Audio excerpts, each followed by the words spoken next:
Hi friends. तो अभी-अभी मैंने एक एशरमैन सिंड्रोम का पेशेंट ऑपरेट किया है। उस पेशेंट को एशरमैन सिंड्रोम इसलिए हो गया था क्योंकि पेशेंट ने बच्चा खराब होने के लिए 6 महीने पहले डीएनसी कराया था। तो जो डीएनसी प्रोसीजर होता है वो एक ब्लाइंड प्रोसीजर होता है। उसके अंदर डॉक्टर को गर्भाशय के अंदर दिखाई नहीं देता। जनरली सभी डॉक्टर्स की ये टेंडेंसी होती है कि डीएनसी इस तरह से की जाए ताकि कोई गर्भाशय में टुकड़ा ना रह जाए। तो कभी-कभी इस चक्कर में गर्भाशय को अगर हम ज़्यादा सफाई कर देते हैं तो गर्भाशय की जो दीवारें हैं वो आपस में चिपक जाती हैं और पेशेंट का गर्भाशय अंदर से खराब हो जाता है और पेशेंट को माहवारी आनी बंद हो जाती है। ये जो गर्भाशय का आपस में चिपक जाना है या गर्भाशय के अंदर जाले बनना है, इसको हम एशरमैन सिंड्रोम कहते हैं। एशरमैन सिंड्रोम बहुत ग्रेड्स का हो सकता है। सबसे खराब एशरमैन होता है जो ट्यूबरकुलोसिस की वजह से होता है।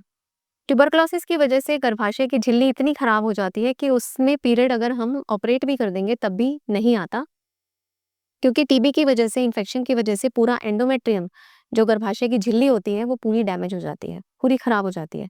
तो अगर हम गर्भाशय की झिल्ली खराब होने के बाद, टीबी के बाद अगर पेशेंट की गर्भाशय को खोल भी देते हैं तो ऐसे पेशेंट्स कभी कंसीव नहीं हो पाते, क्योंकि उनकी गर्भाशय की झिल्ली डैमेज हो जाती है और हमारे दवाई देने से भी पेशेंट्स ठीक नहीं हो पाते। आज मैं जिस पेशेंट का एशरमैन सिंड्रोम ऑपरेट किया है उसको ग्रेड 2 टू ग्रेड 3 एंडोमेट्रियोसिस था। उसकी आधी कैविटी बिल्कुल ऑब्लिटरेटेड थी। उसका जो गर्भाशय का नीचे वाला हिस्सा था वो बिल्कुल ब्लॉक्ड था और उसमें हमें कुछ भी दिख नहीं रहा था कि हम आगे कैसे बढ़ें। ऐसे भी बहुत डेंजरस होता है, तो इसलिए हम हमेशा एशरमैन सिंड्रोम की सर्जरी या तो अल्ट्रासाउंड गाइडेड करते हैं, मतलब अल्ट्रासाउंड मशीन पेशेंट के पेट पे रखते हैं, या फिर हम लैप्रोस्कोपी गाइडेड करते हैं। पेशेंट के गर्भाशय में दूरबीन डाल के करते हैं ताकि पेशेंट को किसी भी प्रकार की चोट ना लगे। जो भी इस तरह का प्रोसीजर होता है वो काफ़ी कॉम्प्लेक्स और हाईली स्किल्ड प्रोसीजर होता है। हर आदमी एशरमैन सिंड्रोम ऑपरेट नहीं कर पाता। जो एशरमैन सिंड्रोम है, अगर वो पेशेंट जैसा कि मैंने आज ऑपरेट किया है और मैं आपके साथ उसके पिक्चर्स और वीडियोस शेयर करूँगी तो आपको समझ आएगा कि मैं क्या कहना चाह रही हूँ।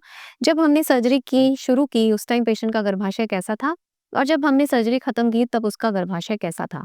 उसमें काफ़ी डिफ़रेंस है। जो हम फाइनली हम जिस लेवल पे पहुँचे उससे पेशेंट का गर्भाशय जो बिल्कुल ब्लॉक्ड था वो बिल्कुल खुल गया और अब पेशेंट कंसीव कर पाएगी और पेशेंट का पीरियड जो 6 महीने से बंद था वो शुरू भी हो जाएगा।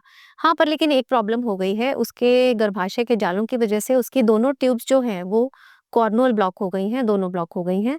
तो उसको अब नेचुरली कंसीव नहीं हो पाएगा, उसको most likely test tube baby के द्वारा ही बच्चा लग पाएगा।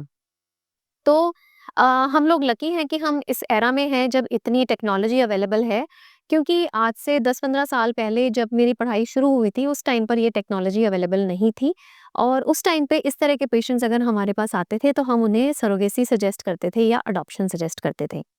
पर क्योंकि अब ये टेक्नोलॉजी अवेलेबल है और जो इस तरह के पेशेंट्स हैं उनको मेडिसिन्स लेने से और सर्जरी कराने से पीरियड्स आ जाते हैं, तो उनको नेचुरली या फिर टेस्ट ट्यूब बेबी के द्वारा कंसीव हो जाता है। तो आई होप मेरा जो ये वीडियो है ये एशरमैन सिंड्रोम पेशेंट जो हैं वो समझ पाएँगे और अपना इलाज करवाने के लिए आगे बढ़ेंगे। Thank you.